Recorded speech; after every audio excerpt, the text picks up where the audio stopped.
दोस्तों, गुज़िस्ता दिनों city police station की हदूद में मशहूर कोल्ड ड्रिंक की दुकान जो काकानी टाकीज़ से पहले शिवाजी पुतले के पास में कोल्ड ड्रिंक की संगम कोल्ड ड्रिंक्स नामी दुकान है, ये काफ़ी मशहूर है। गुज़िस्ता दिनों यहाँ पर चोरी हो गई थी, जिसकी तहकीक करते हुए सिटी पुलिस स्टेशन ने सीसीटीवी कैमरे की मदद से 2 मुलज़िमीन को गिरफ्तार किया है, जिन्होंने दुकान में एग्ज़ॉस्ट फैन की जगह से अंदर दुकान में दाखिल होकर 65,000 रुपये की अशिया नकदी वगैरह चोरी की थी। इस बाबत सीसीटीवी कैमरे की मदद से सिटी पुलिस ने 2 मुलजिमीन को गिरफ्तार किया है, जिनका नाम अबरार अहमद राशिद, ये बादशाह खान नगर का साकिन बताया जा रहा है, और रफीक शाह राशिद शाह, जो शाह जमात थाना कुसुम्बा रोड के अतराफ का साकिन बताया जा रहा है।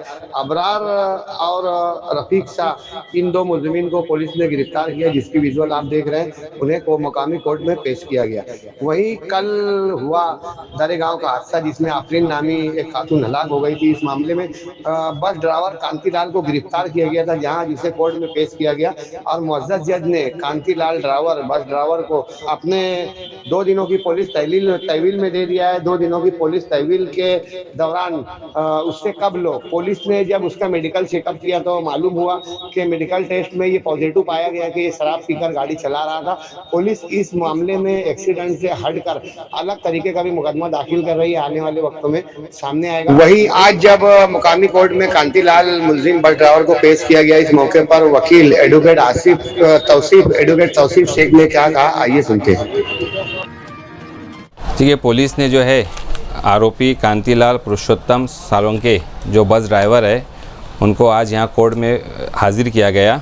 पवारवाड़ी पुलिस स्टेशन के जो पीआई है सुधीर पाटिल सर, वो ख़ुद उसमें इन्वेस्टिगेशन ऑफिसर है, और उनके ऊपर जो कलम लगाई है तो वो भारतीय न्याय संहिता का कलम 281 है, 125 है, ए है, 125 बी, 324(4), 324(5 और 105 जो आईपीसी का 304 का जो पुराना सेक्शन है, 105 कलम लगाई है, और मोटर एक्सीडेंट के सेक्शन लगाई है। 105 जो है, जो पहले का जो 304 है, वो सेशन ट्राइबल गुना है कि आदमी को पता है कि मेरे इस एक्ट से या मेरी गलती से सामने वाले की जान जा सकती है। उसका इरादा नहीं है लेकिन जान जा सकती है, क्योंकि एफआईआर के अंदर पुलिस ये मेंशन किया गया है कि आरोपी को अटक करने के बाद जब उसकी फिज़िकल हॉस्पिटल के अंदर उसका जब चेकअप हुआ है तो उसमें जो है वो दारू पिया हुआ पाया गया, इसी रिपोर्ट पॉजिटिव आई है, जिसकी वजह से पुलिस ने इसमें 105 सेक्शन लगाई है। और इन्वेस्टिगेशन ऑफिसर ने 3 दिन की पुलिस कस्टडी मांगी थी।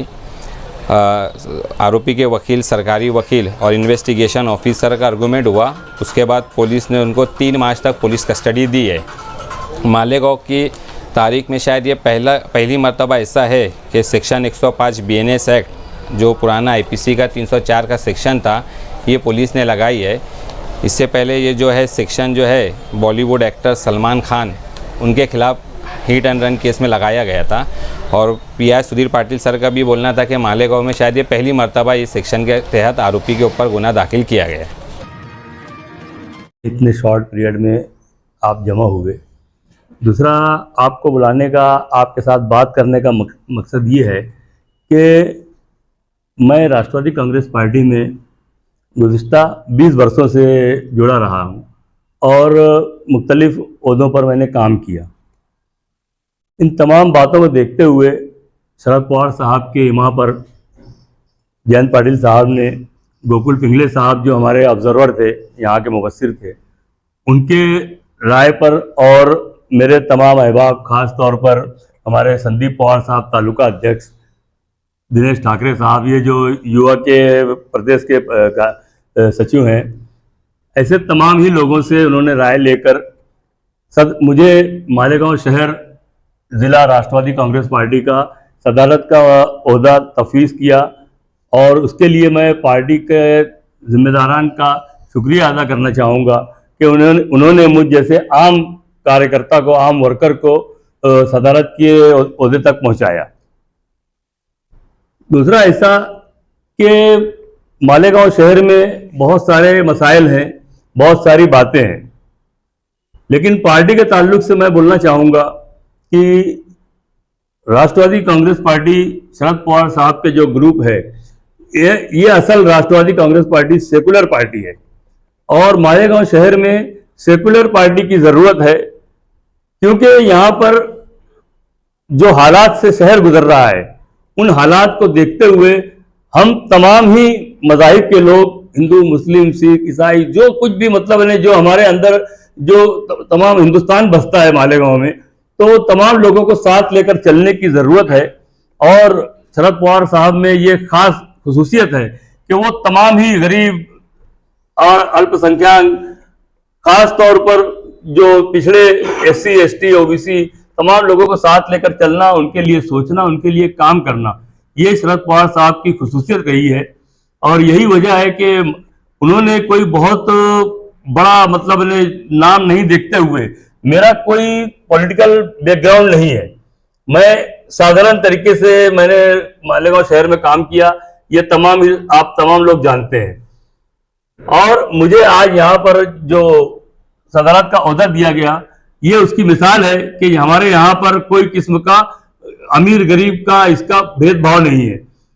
आप तमाम ही लोगों के लिए, मैं खास तौर से पत्रकारों के लिए बोलना चाहूंगा कि मैं एक्टिव पॉलिटिक्स में आने से पहले मैं खुद पत्रकार रहा हूं, लेकिन पत्रकार रहते हुए कितनी मुसीबतें, कितनी तकलीफें झेलनी पड़ती हैं, इन तमाम चीज़ों को देखते हुए जब मैं एक्टिव पॉलिटिक्स में आया और मैंने अपना एक रोजगार, दूसरा जो कॉन्ट्रैक्ट कंस्ट्रक्शन का रोजगार रहा, मैं उस सिमत में चला गया और उस वजह से मैं इस सिलसिले को आगे नहीं बढ़ा पाया पत्रकार के लिए। तो आप तमाम ही लोग जिस तकलीफ में, जिस तरीके से आप लोग अपने आप को और अपने जबान को जिंदा रखे हुए हो, उसके लिए मैं आप लोगों को मुबारकबाद देना चाहूंगा। और मैं आखिरी एक बात जो कहना चाहूंगा कि राष्ट्रवादी कांग्रेस पार्टी क्या चाहती है, क्या करना चाहती है। मेरे जहन में एक सादा रोडमैप ऐसा है कि मैं चाहता हूं कि मालेगांव महानगर पालिका इलेक्शन हम लोग बहुत ताकत के साथ लड़ें। लेकिन ताकत कैसी? मेरे नजर में यह है कि मैं चाहता हूं कि हमारे जो तबके के, चाहे नदी के उस पार के जो कारपोरेटर हो, चाहे नदी के इस पार के कारपोरेटर हो, उनमें पढ़े लिखे ग्रेजुएट, वकील, इंजीनियर, डॉक्टर्स और अपने अपने शोबे के माहिरीन, मैं उन तमाम लोगों को आपकी इस पत्रकार परिषद के माध्यम से बोलना चाहूंगा कि ऐसे तमाम नौजवान जो सियासत में इनफरादी तौर पर काम कर रहे हैं, छोटे छोटे ग्रुप की शक्ल में काम कर रहे हैं, उन तमाम लोगों को मैं चाहता हूं कि हमारा राष्ट्रवादी कांग्रेस पार्टी का सेकुलर प्लेटफॉर्म दिया जाए और उन तमाम लोगों को हमारे साथ में जुड़ना चाहिए, ताकि एक सेकुलर पार्टी को ताकत दी जा सके। और मालेगांव शहर में जिस किस्म का राजकारण हो रहा है, एक हम चाहते हैं कि उस किस्म के राजकारण से परे, उस किस्म के राजकारण से हटकर, चाहे हिंदू जातिवादी हो, चाहे मुस्लिम जातिवादी हो, इन तमाम लोगों को हटाकर हम चाहते हैं कि इंसानों को, अच्छे लोगों को, अच्छे पढ़े लिखे समझदार लोगों को हम आगे लाएं। यही हमारी जद्दोजहद और यही हमारी कोशिश रहने वाली है। इसके लिए आप तमाम लोगों की हमें बहुत जरूरत पड़ेगी। यही असल में मेरा एक मकसद था, आप तमाम लोगों से बात करने का, गुफ्तगू करने का। सलीम भाई, आपके ताल्लुक से शहर में हमारी जानकारी में है कि 12 फरवरी को अजीत पवार की नासिक में जो सभा थी उसमें आप थे। बिल्कुल, मैं था। मैं पार्टी के लोगों के साथ में रहा हूँ। मेरा जो वहां पर हमारे मोहतरम जनाब आली जनाब साबिर गवर साहब और साकिर शेख साहब भी वहां पर मौजूद थे। तमाम लोग वहां पे आए, तमाम लोग वहां पर, तो लोग दोस्ती यारी वो एक अलग चीज थी। लेकिन पार्टी में सेकुलरिज्म और पार्टी को मानना, मैं अगर चाहता तो मैं चाहता कि मैं अजीत दादा के साथ में जाऊं। सत्ता में है, सत्ता हम जैसे बेवकूफ आदमी ही, ये हमारे बाजू में सब बैठे जो सत्ता छोड़ के 10 MLA हमारे साथ में है, उसके बाद भी हमारे यहाँ पर इंसानियत जिंदा है, हमारे यहाँ पे उसूल जिंदा है, नीति है, नियत है। हम उस नीति और नियत के तहत शरद पवार साहब के साथ में है। और आज से नहीं है, 20 वर्षों से सिर्फ उनके चेहरे पर ही हम लोग काम कर रहे हैं। और अजीत पवार जो है वो भी शरद पवार साहब का चेहरा थे, आज नहीं है। यूसुफ सेठ नेशनल वाले दिखाई नहीं दे रहे आपकी पार्टी में। यूसुफ सेठ नेशनल वाले के ताल्लुक से ऐसा है कि वो कौमी तंजीम जो तारिक अनवर साहब की है, उसमें उन्होंने कुछ ओहदा वगैरह लिया है। अब तारिक अनवर साहब कांग्रेस के हैं, इसके लिए हमारे साथ में वो आए नहीं आए वो उनका मसला है। आपकी राष्ट्रवादी पार्टी, यहाँ आपने बोला है कि अल्पसंख्यक और पिछड़े लोगों का काम करता है, लेकिन जब सत्ता में हुए शरद पवार साहब इतना बोलते हैं, अजीत पवार साहब उतना करते हैं, मुसलमानों के खिलाफ तभी तक कोई आवाज बुलंद नहीं हुई। मुसलमानों के खिलाफ में क्यों आवाज़ उठाएंगे? वो मुसलमानों की हिमायत में आवाज़ उठाएंगे। और उनका मतलब बहुत सारा मामला ऐसा रहा है कि उन्होंने हमेशा मतलब ने सेकुलरिज्म के लिए शरद पवार साहब ने काम किया, और सेकुलरिज्म के लिए आज भी वो जाने जाते हैं। उनके आसपास बहुत सारे